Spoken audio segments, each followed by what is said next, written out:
ನಮ್ಮ Sahyadri news channel ಅನ್ನು YouTube, Facebook ಹಾಗೂ ಇನ್ಸ್ಟಾಗ್ರಾಂನಲ್ಲಿ ನೋಡಿ. ಸಬ್ಸ್ಕ್ರೈಬ್, ಲೈಕ್ ಮತ್ತು ಶೇರ್ ಮಾಡಿ ಪ್ರೋತ್ಸಾಹಿಸಿ. ಶಾಲಾ ಶಿಕ್ಷಣ ಇಲಾಖೆ ಮತ್ತು ಪದವಿ ಪೂರ್ವ ಶಿಕ್ಷಣ ಇಲಾಖೆ ಜಿಲ್ಲಾ ಮಟ್ಟದಲ್ಲಿ ಒಂದು ಆಯ್ಕೆ ಪ್ರಕ್ರಿಯೆ ಮಾಡ್ತಾರೆ, ಕರಾಟೆ ಆಯ್ಕೆ ಪ್ರಕ್ರಿಯೆ. ಆ ಜಿಲ್ಲಾ ಮಟ್ಟದ ಆಯ್ಕೆ ಪ್ರಕ್ರಿಯೆಯಲ್ಲಿ ಶಿವಮೊಗ್ಗ ಜಿಲ್ಲೆಯಿಂದ ಆಯ್ಕೆಯಾಗಿ ಪ್ರಥಮ ಸ್ಥಾನ ಪಡೆದು ಶಿವಮೊಗ್ಗ ಜಿಲ್ಲೆಯಿಂದ ಆಯ್ಕೆಯಾಗಿ ನಂತರ ದಾವಣಗೆರೆಯಲ್ಲಿ ನವೆಂಬರ್ 13ನೇ ತಾರೀಕು ದಾವಣಗೆರೆ ನಡೆದಂತ ಪದವಿ ಪೂರ್ವ ಕಾಲೇಜುಗಳ ರಾಜ್ಯ ಮಟ್ಟದ ಕರಾಟೆ ಪಂದ್ಯಾವಳಿಗೆ ಶಿವಮೊಗ್ಗ ಜಿಲ್ಲೆಯಿಂದ ಒಂದು ತಂಡ ಹೋಗುತ್ತೆ. ಸುಮಾರು ಒಂದು 25 ಕ್ರೀಡಾಪಟುಗಳಿರೋ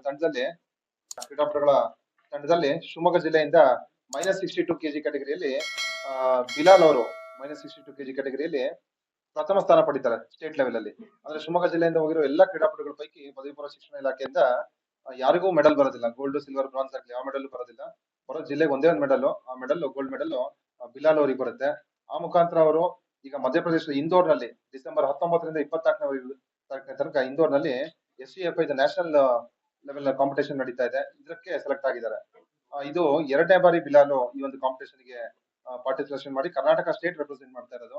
ಕಳೆದ ವರ್ಷ ಸಹ ಅವರು SLC ಓದ್ತಾ ಇರ್ಬೇಕಾದ್ರೆ ಶಾಲಾ ಶಿಕ್ಷಣ ಇಲಾಖೆಯಿಂದ ಜಿಲ್ಲಾ ಮಟ್ಟ ಆಯ್ಕೆಯಾಗಿ ಮತ್ತು ರಾಜ್ಯ ಮಟ್ಟ ಆಯ್ಕೆಯಾಗಿ ನಂತರ ರಾಷ್ಟ್ರ ಮಟ್ಟಕ್ಕೆ ದೆಹಲಿಗೆ ಹೋಗಿ ಭಾಗವಹಿಸಿದ್ರು. ಅಲ್ಲೂ ಸಹ ಬಹುಮಾನ ಬರಲಿಲ್ಲ. ಆದ್ರೆ ಒಬ್ಬ ಕ್ರೀಡಾಪಟುಗೆ ಗೋಲ್ಡ್ ಬಂತು. ಗೋಲ್ಡ್ ಬಂದು ಅವನು ಇವತ್ತು ರಾಷ್ಟ್ರ ಮಟ್ಟಕ್ಕೆ ರೆಪ್ರೆಸೆಂಟ್ ಮಾಡ್ತಾ ಇದ್ದಾನೆ. ಯಾಕಂದ್ರೆ ಕರ್ನಾಟಕ ಸ್ಟೇಟ್ ಇಂದ ಸುಮಾರು ಒಂದು 28 ಜನ ಅಷ್ಟೇ ನ್ಯಾಷನಲ್ ಲೆವೆಲ್ ರೆಪ್ರೆಸೆಂಟ್ ಮಾಡ್ತಾರೆ ಪದವಿ ಪೂರ್ವ ಶಿಕ್ಷಣ ಇಲಾಖೆಯವರು. ಹಾಗಾಗ್ಬಿಟ್ಟು ನಮಗೂ ಸಹ ಜಿಲ್ಲೆಯಿಂದ ಒಂದು ಹೆಮ್ಮೆ. ಯಾಕಂದ್ರೆ ಎಲ್ಲಾ ಜಿಲ್ಲೆಗಳಿಂದನೂ ಸ್ಪರ್ಧಿಗಳು ಒಬ್ಬೊಬ್ರು ಗೋಲ್ಡ್ ತಗೊಂಡು ಈ ಒಂದು ಪಾರ್ಟಿಸಿಪೇಷನ್ ಹೋಗ್ತಾ ಇರ್ತಾರೆ. ಹಾಗಾಗಿ ನಮ್ಮ ಒಂದು ಆಶಯ ಏನಂದ್ರೆ ಮೊಹಮ್ಮದ್ ಬಿಲಾಲ್ ಚೆನ್ನಾಗಲ್ಲಿ ಸ್ಪರ್ಧೆ ಮಾಡ್ಬಿಟ್ಟು ರಾಷ್ಟ್ರ ಮಟ್ಟದಲ್ಲ ಪದಕ ತಗೊಂಡ್ಲಿ ಅಂತ ಹೇಳಿ ನಾವೆಲ್ಲ ಇವತ್ತು ಆಶಿಸ್ತಾ ಇದೀವಿ. ನ್ಯಾಷನಲ್ ಲೆವೆಲ್ ಕರಾಟೆ ಚಾಂಪಿಯನ್ಶಿಪ್ ಈಗ ನಾನು ನ್ಯಾಷನಲ್ ಸೆಲೆಕ್ಟ್ ಆಗಿದ್ದೀನಿ. ಅಲ್ಲಿ ಹೋಗಿ ಮೆಡಲ್ ತಗೊಂಡ್ಬರಕ್ಕೆ ನಿಮ್ಮೆಲ್ಲರಿಂದ ಸಹಕಾರ ಬೇಕು. ಮತ್ತೆ ಅಲ್ಲಿ ಹೋಗಿ ಒಳ್ಳೆಯ ಪರ್ಫಾರ್ಮೆನ್ಸ್ ತೋರಿಸಿ ಮೆಡಲ್ ತಗೊಂಡ್ಬರೋದು ನನ್ನ ಉದ್ದೇಶ. ಮತ್ತೆ ಜಿಲ್ಲೆಗೆ ಒಂದು ಹೆಮ್ಮೆಯನ್ನು ತೋರಿಸಿ ಎಲ್ಲ ಕಲ್ತಿ ಈಗ ನ್ಯಾಷನಲಿಗೂ ತಂದೆ ಸಪೋರ್ಟ್ ಇದ್ದಾನೆ ಹೋಗ್ತೀರಾ.